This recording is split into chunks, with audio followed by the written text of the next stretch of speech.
মাদক এমন একটা জিনিস, এটা নির্মূল করা যায় না, এটা হচ্ছে নিয়ন্ত্রণ করা যায়। তো আমরা চেষ্টা করতেছি নিয়ন্ত্রণ করা, যেন নিয়ন্ত্রণের মধ্যে থাকে।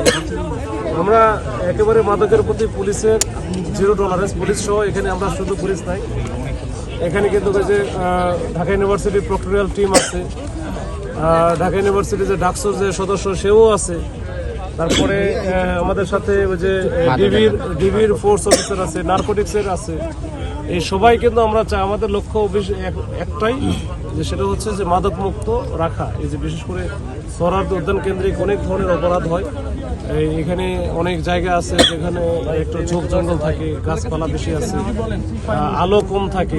এখানে কিন্তু এরা হচ্ছে যে মাদকের অভয়ারণ্য হিসাবে ব্যবহার করে, অনেকে আসে এখানে মাদক খায়। এখানে যেমন ছাত্র আছে, তেমনি বিভিন্ন রকমের পেশাজীবী লোকজন আছে, বিভিন্ন রকমের লোকজন এখানে আসে, এসে তারা কাজ করে। এর পাশাপাশি এই যে ছিনতাইকারী থেকে শুরু করে সকল রকমের যারা অপরাধী তারাও কিন্তু এখানে আসে। এবং ইভেন যারা নাশকতা করবে, নাশকতা পরিকল্পনার জন্য এটা হচ্ছে ভালো একটা জায়গা। ওই জন্য আমরা চাই না যে এই জায়গাটা ভালো থাকুক, এটা আমরা আমাদের জন্য খারাপ বানাতে চাই, মানে আমাদের খারাপ, ওদের জন্য যেন, যেটা যারা অপরাধী তাদের জন্য বিরাট একটা ভয়ঙ্কর জায়গা এটা হবে।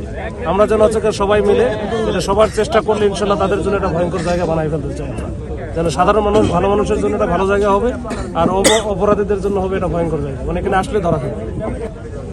এরকম হওয়ার কথা না, হয়তো পুলিশ হয়তো বুঝতে পারে, ওই সময় না বোঝার কারণে এটা হতে পারে। কিন্তু পুলিশ যদি বুঝতে পারে যে এটা এই ধরনের কাজ করে বা অন্য ধরনের করে, আমরা শুনছি যে এরকম যে ফ্লাইওভারে, বিশেষ করে ফ্লাইওভার এবং এই যে ওভারব্রিজ বা ওভারপাসে যেগুলো আছে, ফুট ওভার ব্রিজগুলো, এখানে ওই যে ছিনতাই বেশি হয়। দেখা গেলো যে মোবাইল টোবাইল টান দিয়ে নিয়ে যায়, একজনকে পাই, ওরা 3-4 জন থাকে, একজন উঠতেছে হয়তো ওখানে চিন্তাই করে নিয়ে যায়। এটা নিয়ে আমরা কাজ করতেছি। কিন্তু এখানে দেহ ব্যবসা বা এই ধরনের যে জিনিসগুলো নলেজে নাই আমার, এটা দেখে আমরা পরবর্তীতে এটা আমাদের মাথায় থাকলো, এটা কাজ করবো।